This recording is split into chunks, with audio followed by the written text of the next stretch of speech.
Joey, Reese, Pickle, Boot Shop. Get yourself a pickle. Get yourself a boot. Joey, Reese, Pickle, Boot Shop. Pickle time is happening. Okay, act like nothing happened. Nothing. Back to let you know I could really shake them down. What did you do to shake them down? I showed my tasteful underbutt. Oh yeah, that was when the internet crapped out for a second. You're like, Yeah. Here's something I told Heidi the Do other you day. call it underbutt? Yeah, or- underbutt, like when the cheeks kind of hang out of the Daisy Dukes, that's underbutt. Oh, it's not like your taint. No, your taint is a specific region on the body. What about your gooch? Underbutt is completely separate than gooch. What That's about like your- saying your sternum is the same as under boob. What about your perineum? Getting closer, getting warmer. Stinker's Bridge. Grundle. Nailed it. Grundle. Nailed it. Grundle. Okay. Well, yeah. What were we saying? What? We've been gone. We've been We've been gone gone. forever. We've been gone. Ladies and gentlemen, welcome back to Zapsky and the Buzzsaw. 2 weeks ago, we did one while I was driving, and the sound was bad. Yeah. But Yeah. it was hilarious. Oh, it was the funniest ever. And people were unable to hear it, and it was the funniest ever. Daniel could not save it, or no? I don't believe so. I don't even pay attention anymore. I don't believe you could Good save job, it. Daniel. I think he did. It's like Marilyn Manson. It's beyond being saved. You know what I mean? Hey-oh. Oh. Hey-oh. Speaking of beyond being saved, people at work are now pulling me aside and they're being like, I was watching this documentary and they talked about your band in it. Do you know about this? No, what documentary? It's like some documentary on Netflix, and they did the Duggars last time. It's like about cults, and the cult they picked this time was Acquire the Fire. And the person they got to talk about it was somebody that was like, yeah, I was going to go to that. Five Iron Frenzy was there. Listen, people. Like, of all the bands, they could have said Supertones or Insiders. They said you. We did one concert in Sacramento, everybody. So let's clear the air here. What is this? Maybe while I'm talking, you can look this up it's on Netflix. Okay. And it's a documentary about Acquire the Fire and that it was a cult. So to clear the air for the pickle people, is that we were making an album. I think we were making our newest album ever, is what I'm guessing, because Scott was still there. And Frank got a offer for gobs of money for us to come to Sacramento. So we had to drive from Concord, California, which is East Bay, to Sacramento, which is about an hour, play a show. And it was 19 something. So in $1,900, it was about we got paid about $5 billion. So I think it was $12,000. here's what I see. I see How to Become a Cult Leader. Not that. It's Wild not that. Wild Country. Uh-uh. Trainwreck, The Cult of American Apparel. Maybe it's this one. Keep Sweet, Pray and Obey. No. Acquire the Fire. I looked up. Then there's The Program. Dancing for the Devil. Dancing with the Stars. Yes, that's here. Shiny Happy People is what it's called. Happy People. We got it, guys. It's Shiny Happy People. We come prepared. Pickle and Boot Shop. Guys, write that down. Anyway, we got paid gobs of money. And the way Frank talked about it to us was like, hey, I think you guys should play this show. You're getting paid gobs of money and I'll give you a break in the studio. And we were kind of going out of our minds because the first album we recorded in like 6 days and the second album was taking like a month. So we were like, this is too much.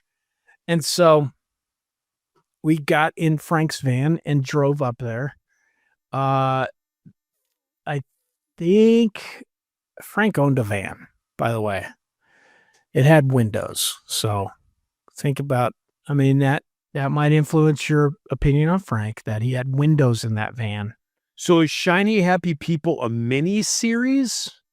No, I think they have seasons. So the first season they did the Duggars, and then this is So you're in season 2? season 2. And just for a blip, like somebody says, yeah, I went to acquire the fire because 500 friends was there. And like, so glad you said that, sir. Yeah, I am too. Man, I I am would have not- hated to have gotten pegged as an Acquire the Fire band. I have not seen it, but people at work are like pulling me aside and they're like, did you know about this? And I had to tell them the story. I was like, oh, we were making an album. They said, do this for gobs of money, which is not gobs of money, guys. It was like $12,000. So split that 8 ways. Yeah, It but was like- $12,000 in 1998. That was like 2.3 million with Yeah, inflation. billion, Yeah, probably. with a B, With a B. with Buh. an L, with an L. Buh. Buh. So we drove up there, and when we got there, Brad had like green hair, and I think I had like yellow and red hair. I had a Weezer t-shirt on. Brad had a Green Day t-shirt on. Everybody else looked moderately normal. I don't think we had any weird piercings at that point, except earrings. And they were like, oh, they didn't tell us about this. And Frank went with us. So this is what was cool. And we were like, what? And they're like, yeah, kind of our thing that we tell the kids is like, they have to take off all their piercings and they, for the Lord, and to give up secular music. And I don't think this is going to work. And one of the guys who worked there was like kind of cool. Now, keep in mind, this is like a high school auditorium. It's not a huge event. However, it's like the most traction 5-iron has gotten lately. So we're going to talk about it. Yeah, But like, for sure. I want to hear this. they were like that. And one guy was like, well, can't they just turn their t-shirts inside out? And I'm sure they were like, take out your earrings. I don't think I had any other piercings. Like I've had a lip piercing and 2 eyebrow piercings, but that came later. Leonore might have had a nose ring. So they were like, this guy's just like, can't they just turn their shirts inside out? And they were like, yeah, okay. And Frank is like, you could just see like the blood going out of Frank's face. He's like, nope, no. So he's like, hey, I got to talk to my band, okay? And he just kind of shoos us over into another room. And he's like, okay, guys, we're going. You don't have to do this. And for some reason, I feel this. I'm like, Frank, I think we should pray about it. Like, I hate this. I hate everything that's going on here. Like, it totally gives me the creeps. It gives me the heebie-jeebies, but like, I want to pray about it first. And so we all get together, we get in a circle and we pray about it. And everyone's like, should we do this? And for real, like, this is part of why Andy and Scott don't believe, because this shit. But like, we are like, not because we're praying about it, but because this is Christianity. Like, this is mainstream Christianity. Like, this is the people that are paying the bills and what we're playing to. So, the great thing about Frank was he was like immediately like, nope, not worth it. you guys keep your money. You don't get a band today. Like, good luck. And then I'm like, let's pray about it. So we pray about it, and then we're just like, hey, let's just kind of take some time and sit with this, because we didn't feel like, we're like, hey, God, we need an answer. Like, we want you to do something miraculous and show us what to do, right? So this is like our prayer. God, do something. We don't know what to do. This seems really, really like all my spidey senses tingling that we shouldn't do it. Nobody wants to. Seems like bullshit. And so we do, and then we kind of like, all right, let's wait another 15 minutes and we're going to decide. So like, people are deciding. Some of us are just like, I'm going to go outside. I'm going to go for a walk. Like, this is what 5-minute walk preaches. Like, you want to get close to God, you just go be alone and then you talk to him. So a lot of us, not all of us, but like maybe half the band, we go and we're walking around outside, and we all kind of converge on the front of the building, where there's got to be like 15 kids out there smoking. And they're just like, we're talking to them. We're like, hey, dudes, what's up? And they're like, I don't want to go in there, man. It's so bad. Like, just like these kids that got drugged there, or their parents made them go there, or their youth group made them go there. And they're like, this sucks. I don't want to go in there. And we're like, yeah. They're like, who are you? And we're like, 5 Armed Frenzy. And they're like, oh my God, this is why I came. I came to see you guys. I don't want to go back in there. And we're like, well, that's funny, because we don't either. We don't want this. Like, they just told us we have to take off our secular band t-shirts and like maybe wear hats, so you guys don't know we have colored hair, or take out my earrings or Leonore's nose ring. And so these guys are like, please don't leave. Just, we came to see you. And we're like, this is confirmation. Like, if it's just for these 15 kids, like, and giving the finger to these guys, like, let's do it. So we're like, we go back in, we're like, okay, we'll turn our t-shirts inside out. Nothing else about taking out piercings or wearing hats or anything. And they're like, okay, that'll work. So we wait to go on. And before we go on, they are wheeling a coffin around on like a cart, a real honest to God coffin, and telling kids, like, the evangelism has been happening. And then they're like, and a lot of you need to get rid of your secular albums, and you have drugs on you, and you have pornography on you, and you have piercings, and you have this. And like, we're just like, the kids are throwing like their Metallica albums in there and stuff. Like, some of it had to be fake, because who carries around their Metallica albums? Or like, they're pulling out their CD wallets, because it's 1998. Nobody had MP3s, and they're throwing all the CDs that cause them to stumble in there. And Yeah. Wherever I may roam. Yeah. Oh, gotta get rid of it. It's like all that. And they're just like, anything, like your secular band t-shirts, all this stuff. And like, hey, granted, like, pornography probably harmful to all of us. But you know what would have been great? If you would have had a heads up, you could have gone to like a party store and bought like 50 porn mags. And then on stage, you start pulling them out of like your sleeves, your pants pockets. Like, you're just pulling magazine after magazine after magazine out of your clothes. I think that would have changed what our band was about to those people. Like, I feel like I thought they were into Jesus, but really what they're into is bukkake. Yeah. They're into women over 60. Oh my gosh. So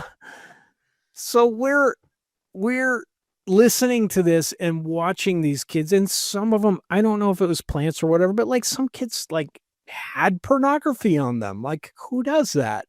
But like kids throwing their Metallica albums out or whatever their Marilyn Manson was, or taking out their piercings, taking like just goofy stuff. Like cigarettes, that's cool. Cigarettes, by the way, guys, you know I hate them. They're bad for everyone. I thought you just said cigarettes are cool. No, but like they're throwing all this stuff in there, and then we're gonna play after that. And so we just like went fucking punk rock ape shit, just on it, just spitting water like as crazy as we could get, and just being like, this song is about how the Christians killed Indians, you know, like we're just going just You're crazy. like, this next song is about how our band went into a coffin and took a bunch of free CDs.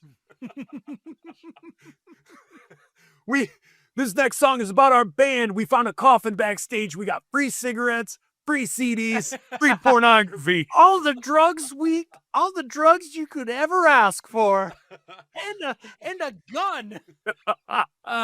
This next song is about how we found a coffin and got it in the back of our school bus, and it was the greatest treasure we've ever found. 2, 3, 4. So we finished and then went outside and talked to kids. Like, and it was all the kids that didn't want to be there, and they kept on preaching, you know, like I want to watch the documentary. Like you could tell it was a call as it was happening, but for real, like there's a Roper song I wrote about it called Day of Pigs. And it's just about like, it's about playing that show and just like people using Jesus, like really his name in vain, like to build themselves up and to get, you know, like to just pretend like it's like a pep rally. And so one, I haven't watched the documentary. I plan to, I want to, but like what I saw was that it was super gross. But when we talked to kids afterwards, they were just like, oh, thank God you're here. You know, like this was the worst day of my life until you guys came and played some mediocre rock. And it was cool. So for me, like that was cool. It was very edifying. And I felt like what we did was edifying. And it was kind of like a middle finger to what they were doing. The other super cool thing is that I had just finished reading the Keith Green documentary, No Compromise, for the second time. We've talked about it. Y'all should read it. Wait, you said you just finished reading the documentary? His your book, right? Autobiography. Okay. His biography. His wife wrote it. Okay. Sorry.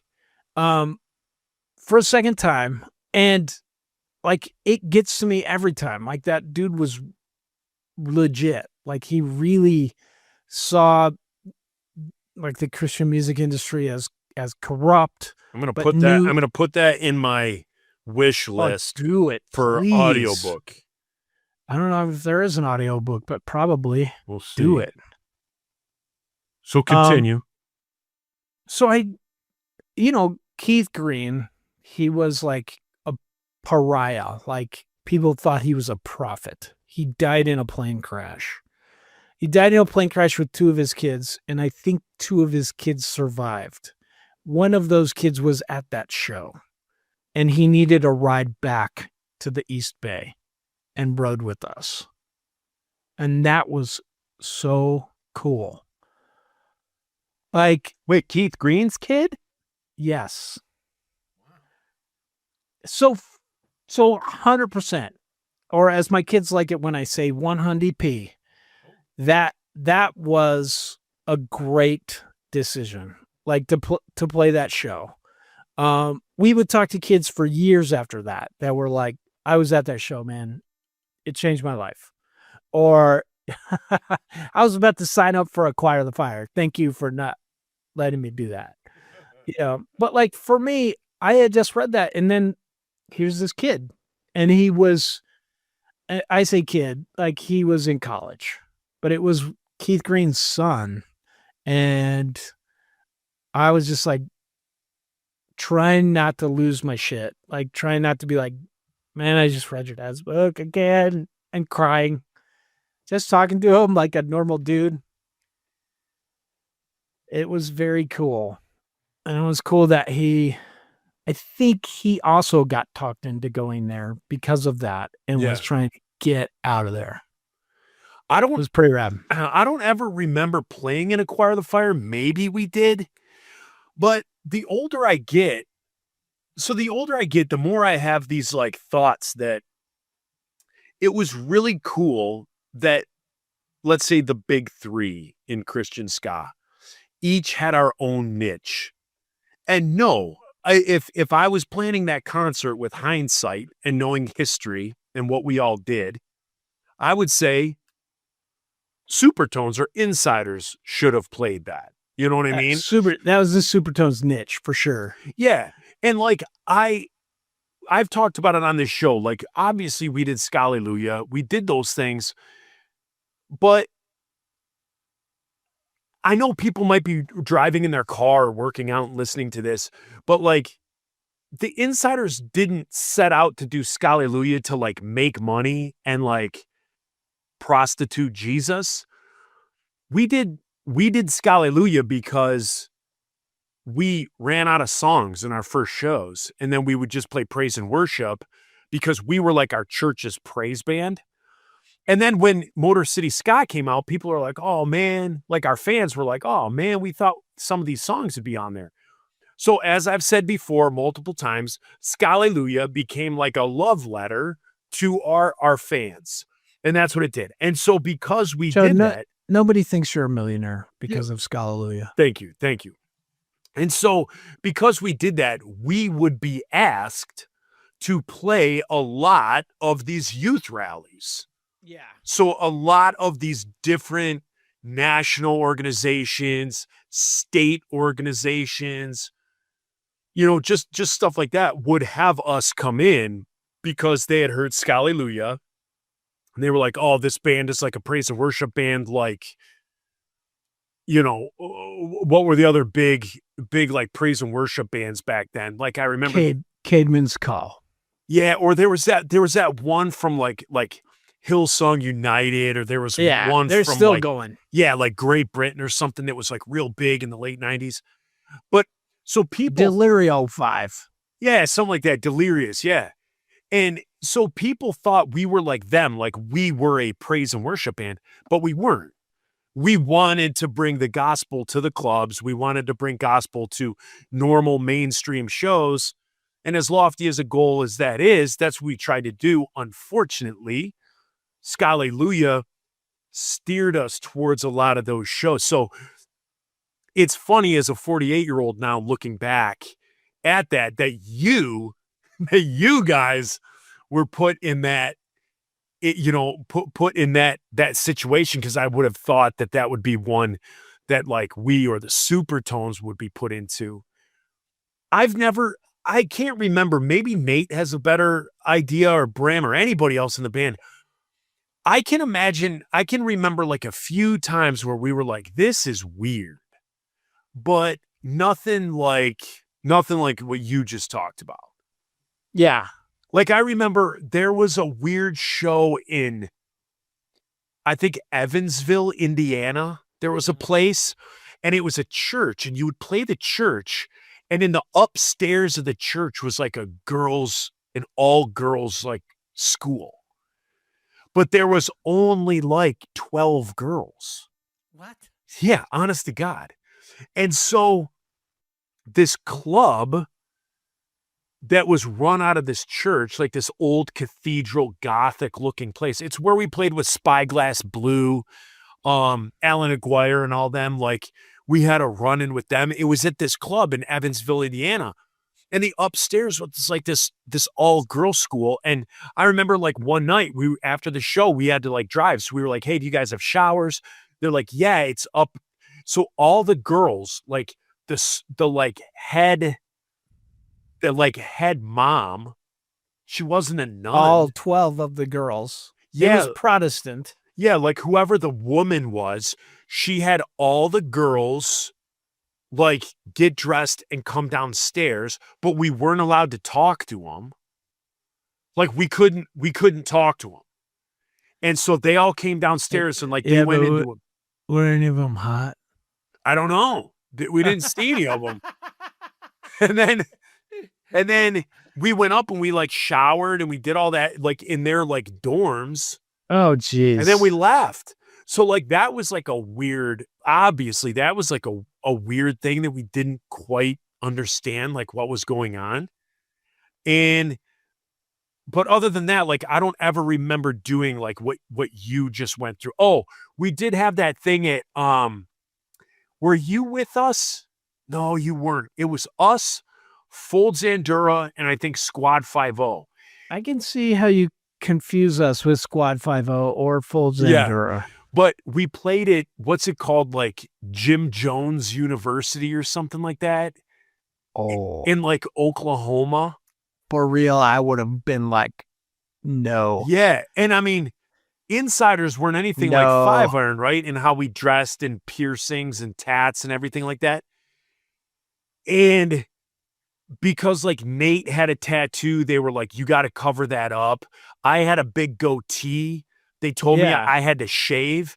Imagine if you were black. Yeah, exactly. No, do you know this about Jim Jones? Correct. Fuck that guy. Correct. You are right. Okay. So they called us in and we go there and Frank Lenz, you know, drummer from Fold and Lassie Foundation and all that stuff. Like from all the bands. Yeah, from all other bands. He found like a student handbook or something like that. It was something that was posted on a wall in the building. And it was like no goatees. So, but let me fast forward to then rewind a little bit. So the show was much smaller than we had anticipated. Okay. And so you didn't know who was booking you at this time. Well, listen, it was much smaller than we had anticipated because when all the promotional stuff got sent, they couldn't put it up because a tattoo was showing in a photo and me and Nate had goatees. Oh, and Squad 5-0 was covered in tats. Oh, yeah. So they weren't allowed to put any posters on campus. So nobody came to the show because nobody knew about it. So there was, I can't remember the exact number, but let's just say there was 50 to 100 kids there.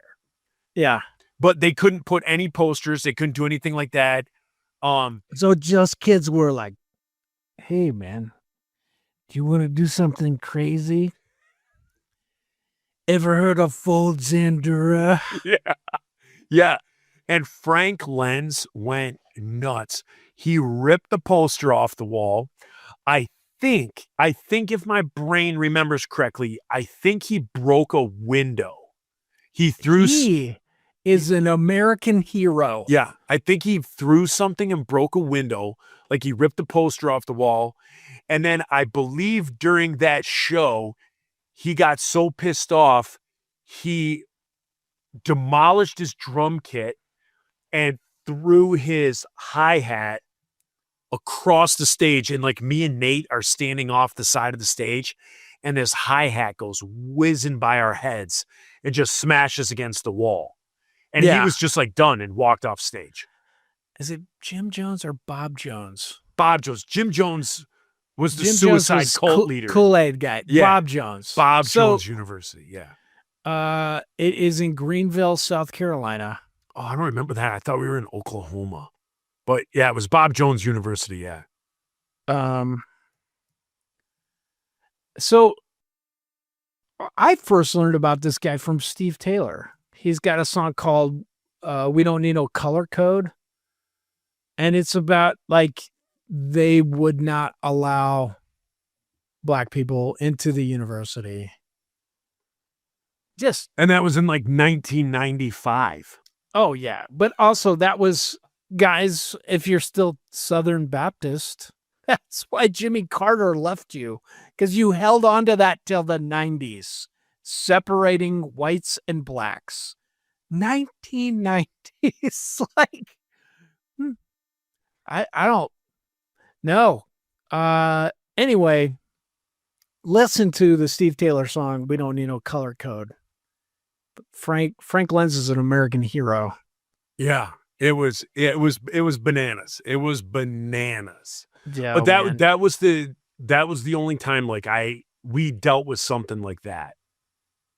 Hey, so just now my cousin texted me and was like, "Hey, I'm watching this documentary. Did you know you're in it?" Yeah. It would have been nice to get a heads up, don't you think?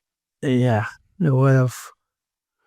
Someone said that they mentioned insiders in the Squad 5-0 documentary, and I have still not been able to watch my Squad 5-0 documentary.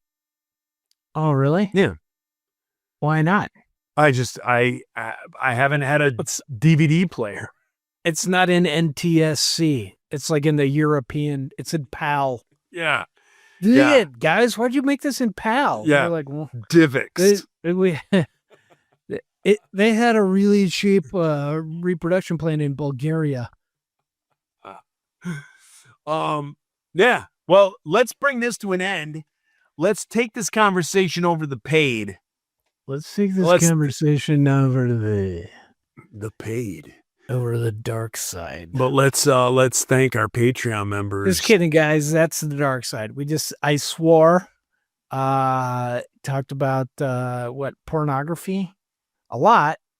Some other things I can't remember what I did because I'm drinking.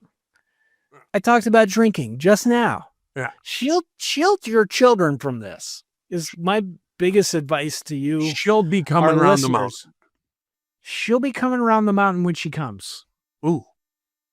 See that? You hear that? What just happened? Oh, we got to sign in to patronizers? I'm in. We're baby. ready. I'm in, baby. Go. You go page 1. Okay. Let's see. Page 1. Oh my gosh. We got another patronizer. You guys. Come on, guys, man. We can end this garbage as soon as patronizers start to wake up. Come on Every day, Joe and I are like, we should quit. And they're like, yeah, but these guys, they're paying us. We should keep doing it. Yeah. So every single day. Yeah. So Go ahead. Are we at 3 pages because that one person? Yeah, we're at 3 pages. God bless it. All right. We didn't even podcast for like 2 weeks. Yeah. Yeah, I would have thought we would have lost 60. 147 inches of wood, 79 inches get cut off. What's left? 27 Adirondack chairs plus 31 kangaroos plus 10 pickles equals. I think they want us to go back to doing math. That's what I'm hearing. Yeah, I think they do. Uh-huh. Am I OCD or is alphabetical by first name weird? Amelia Thompson, Amy Pootermobile Landers, Andy Myers, Benjamin Lewis, bikers with speech impediments are motorcyclists. Bill Shannon, Brian Fisher, Brian. Now, I need to add something. Mm-hmm. Heidi recently was listening to one of her podcasts and it ended and she was busy. And so ours just started playing. And she just was kind of just mindless doing what she was doing, listened through an entire episode of ours to where we started naming off names. Mm-hmm. And she thought it was the most hilarious thing she has heard. She loved it. Well, there's something for everybody in this podcast, people. Bryce Turner, Buddy Van Steen, Buster Hyman. Oh. That's a good one. Keep going. Buster Hyman.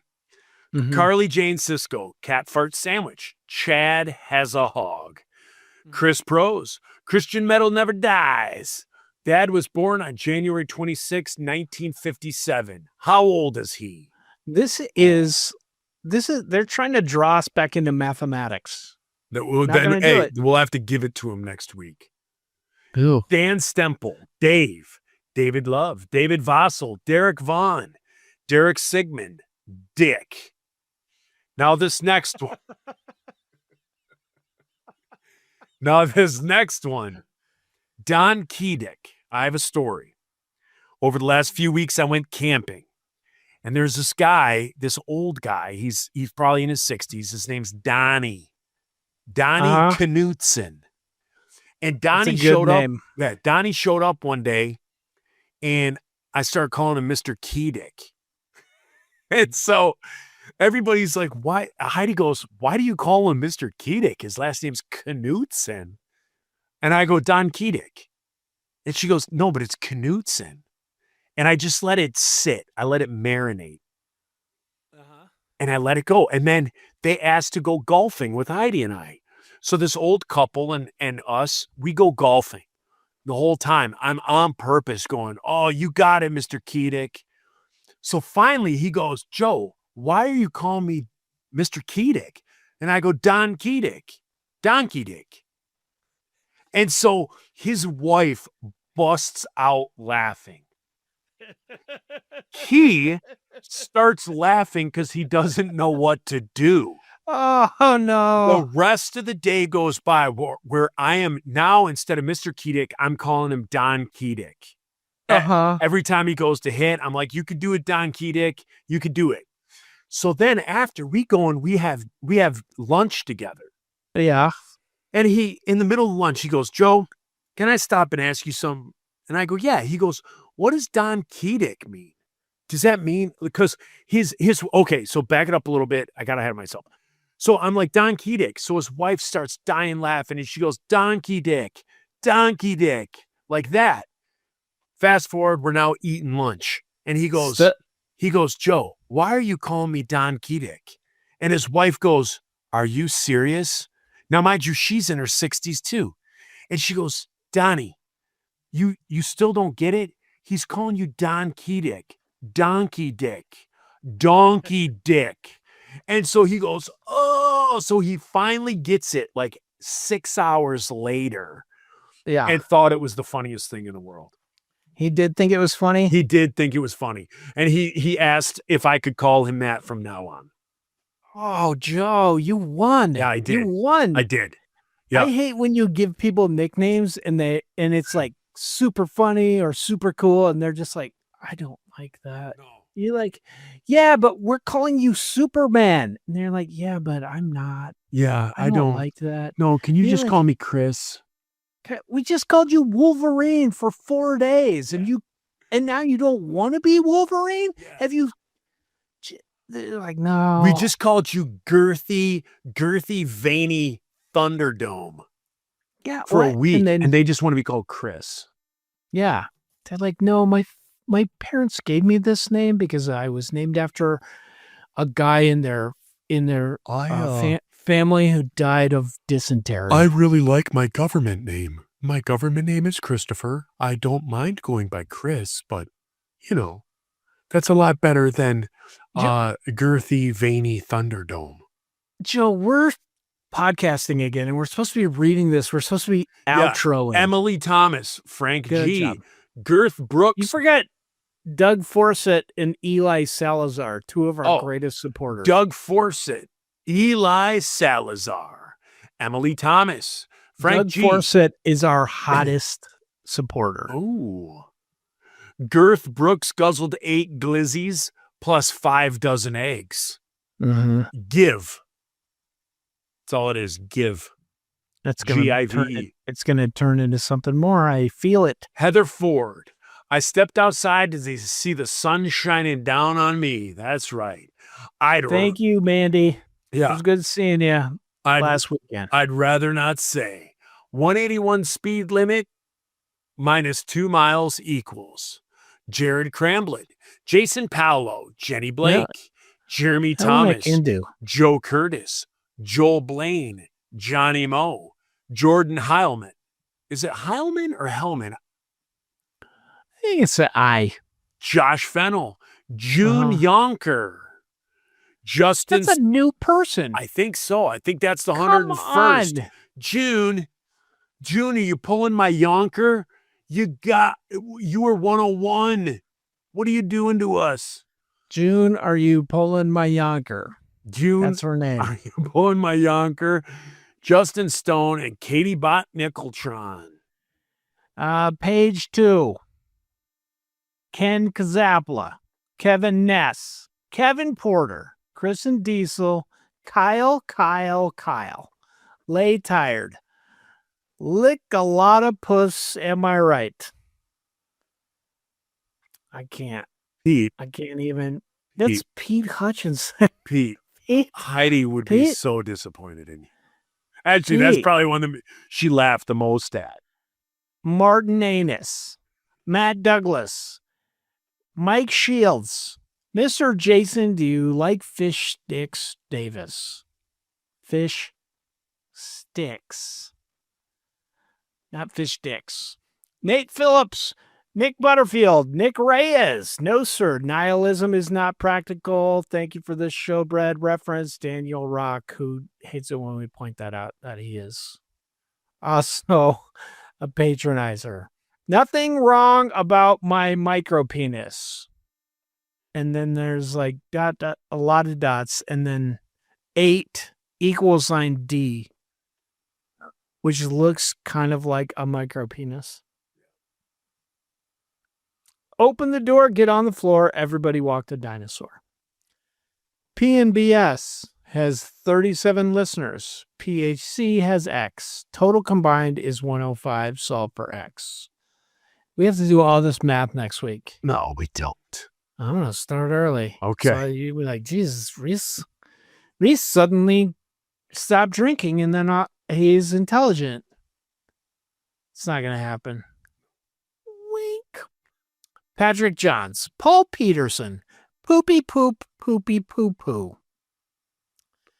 That sounds like Sunny, but it's not. That sounds like a Fiverr and Frenzy fan. And totally. Reed Young. Riddle me this 25 times in parentheses 9 plus 6 divided by 5 minus 7. Oh, so dear Lord. PEMDAS. Rob Phelps. Robert had a great time in Jacksonville. Snyder. Thank you, Robert. It was good seeing you. Shauna Melton Walker. Silentius Stephen. It's like a Sith. It's like a Sith Lord. Yo, man, this person put like one of these weird letters that you only find in like Slavic languages. Sis Baal, your friendly neighborhood oh my gosh. Wow. Gender fuck none. Wowzers. Tyler. Wow. Tyler Gichetta. Wowzers.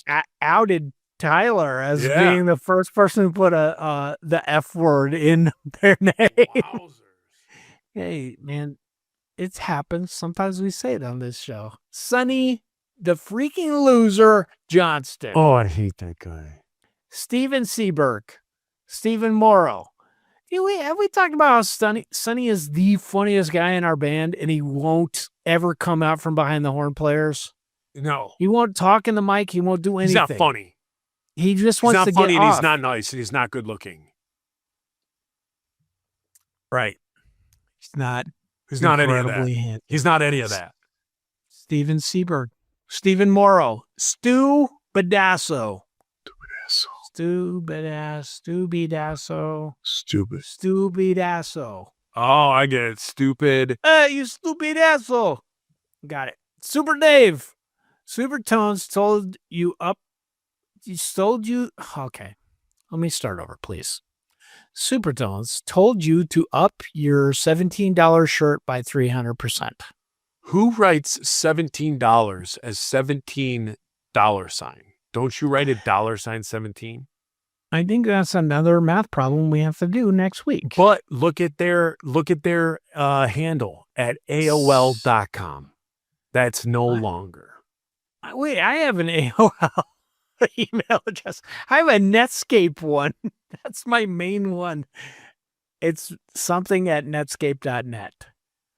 So I'll do that math right now. $17 by 300%. It's 51. Boom, nailed it. The fire-breathing penguin. The cliff. The morals of Reese leave much room for questions.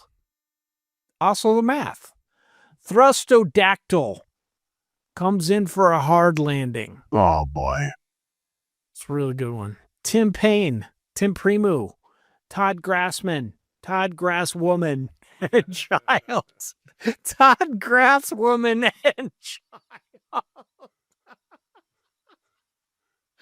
Oh my gosh. That gets first place this week. Tom Hageman, Travis Twanto, Tyler McDonald, Tyson Stegall, where y equals stupidity and x equals drinks, y equals 4x 4x squared plus 4, comma, x equals 4, find y. Oh my gosh, that makes me sick to my stomach just reading it. Uh-huh.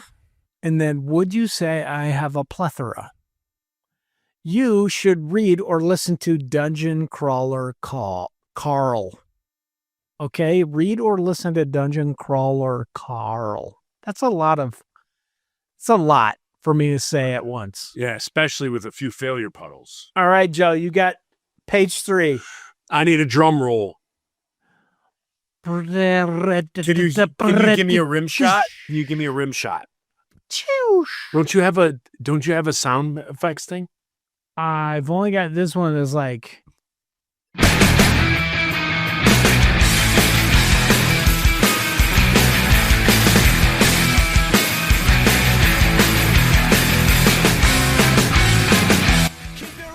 Oh, I was gonna hit it, but you started singing. Oh, Zachary Faircloth.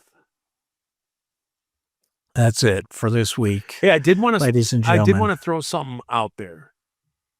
Okay. If anybody's listened to this point, I'm guessing most people stop when it starts reading the names. But if anybody out there wants to put together a punk ska version of the song "Oh Boundless Salvation," I will sing the lyrics for it. I love that song. It's one of my favorite songs ever. I have it tattooed across my chest. Oh, Boundless Salvation. And there is no one that does it the way that I want it to be heard. It's all done very, very old school and traditional. I'm going to take this challenge on, Joe. Please do. I want us to do "Oh Boundless Salvation." All right. Wait, don't lump me into this. I'm just sending you music. Oh, Boundless Salvation. Got it. See you tomorrow. All right. Bye. Piece of something.